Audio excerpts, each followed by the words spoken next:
Assalamualaikum warahmatullahi wabarakatuh. Bismillahirrahmanirrahim. Nahmaduhu wa nasta'inuhu wa na'udzu min syururi anfusina wa min sayyiati a'malina. May yahdihillahu fala mudhillalah wa may yudlilhu fala hadiyalah. Allahumma shalli wa sallim ala sayyidina Muhammad wa ala ali sayyidina Muhammad. Salatan wa salaman ta'imaini amma ba'd.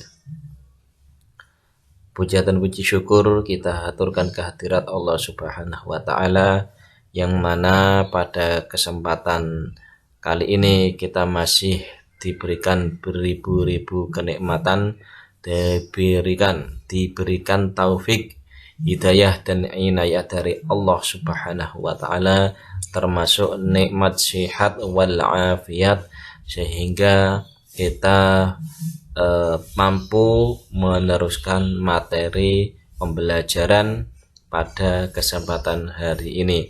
Sholawat dan salam tak lupa kita haturkan kehadirat Nabi kita, Nabi Agung Muhammad sallallahu alaihi wasallam. Qaulina Allahumma sholli ala sayyidina Muhammad wa ala ali sayyidina Muhammad.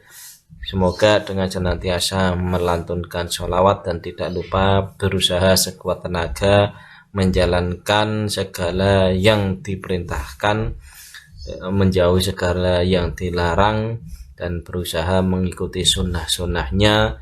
Kita di yaumil kiamah mendapatkan syafaatul ummah dan diakui sebagai umatnya. Amin Allahumma amin.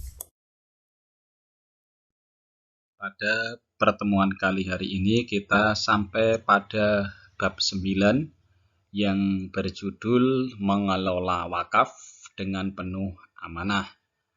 Ya, pada bagian berikut ini kita bisa lihat ya bahwasanya inti di antara pembelajaran kita adalah memahami ketentuan wakaf, menganalisis dalil-dalil tentang wakaf, menunjukkan sikap gemar berwakaf.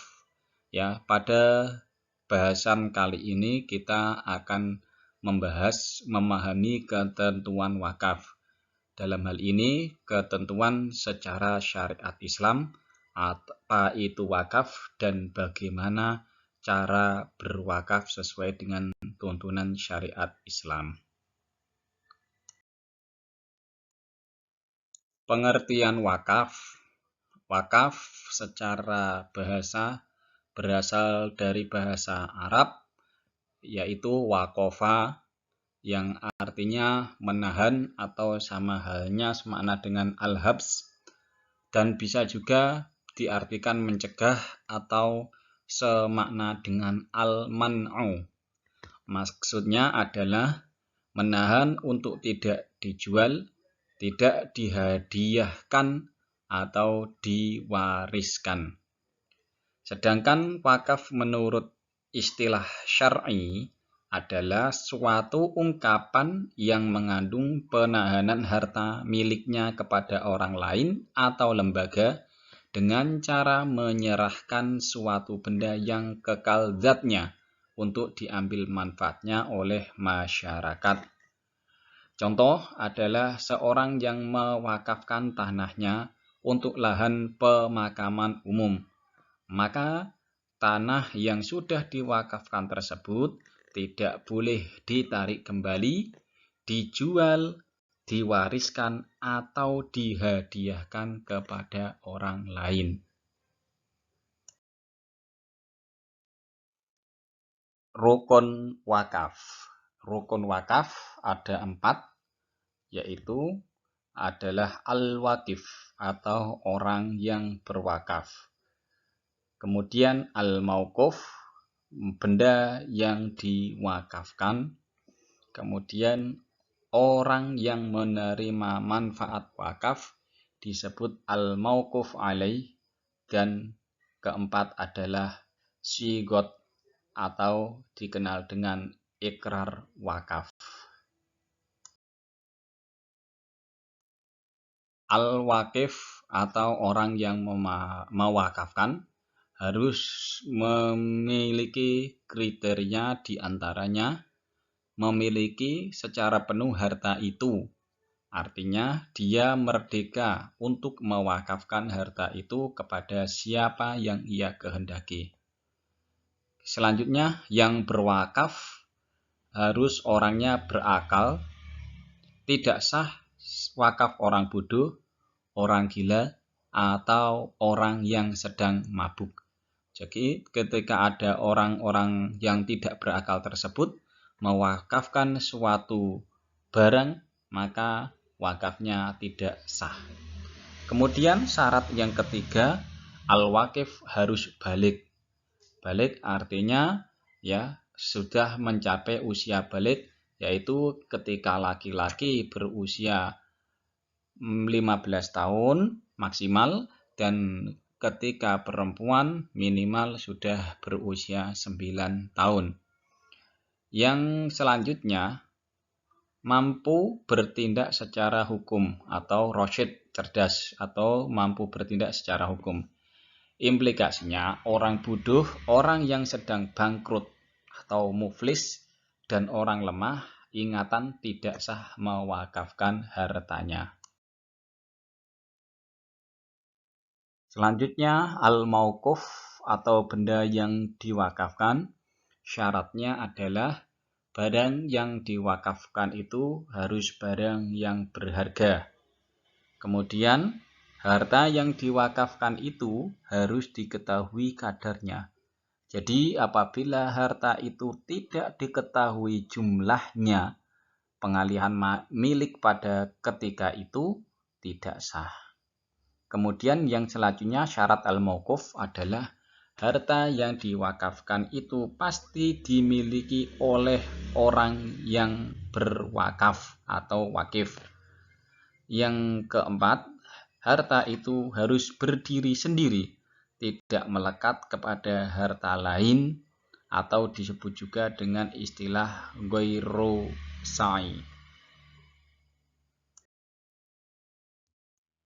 Syarat al-mauquf alaih atau orang yang menerima manfaat dari wakaf tersebut diantaranya satu bisa dipilah yaitu adalah muayyan atau tertentu.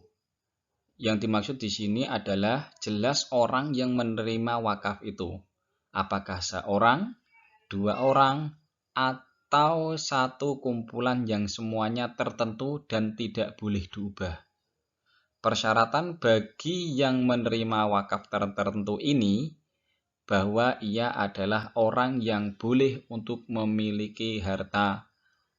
Maka orang muslim merdeka dan kafir dhimmi atau yang disebut non-muslim yang bersahabat yang memenuhi syarat ini boleh memiliki harta wakaf. Adapun orang bodoh, hamba sahaya, dan orang gila tidak sah menerima wakaf. Kemudian adalah tidak tertentu atau ghairu muayyan, yaitu tempat berwakaf itu tidak ditentukan secara terperinci. Umpamanya, seseorang untuk orang fakir miskin, tempat ibadah, dan lain-lain. Syarat-syarat yang berkaitan dengan ghairu muayyan yaitu bahwa yang akan menerima wakaf itu hendaklah dapat menjadikan wakaf itu untuk kebaikan yang dengannya dapat mendapatkan atau mendekatkan diri kepada Allah Subhanahu wa Ta'ala dan hanya untuk ditujukan kepentingan Islam saja. Yang selanjutnya syarat dan ketentuan dari syigot atau ikrar wakaf, ikrar pengikraran wakaf adalah yaitu ucapan itu harus mengandung kata-kata yang menunjukkan kekalnya.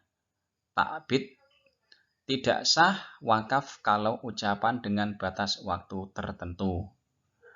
Selanjutnya, ucapan itu dapat direalisasikan segera tanpa disangkutkan atau digantungkan kepada syarat tertentu. Selanjutnya, ucapan itu bersifat pasti dan ucapan itu tidak diikuti oleh syarat yang membatalkan. Demikian pembahasan materi pada pertemuan kali ini. Sekiranya kurang lebihnya, kalaupun ada khilaf dari saya pribadi, mohon maaf sebesar-besarnya. Wal afwu minkum wallahu a'lam bishawab. Walhamdulillahi rabbil alamin. Wassalamualaikum warahmatullahi wabarakatuh.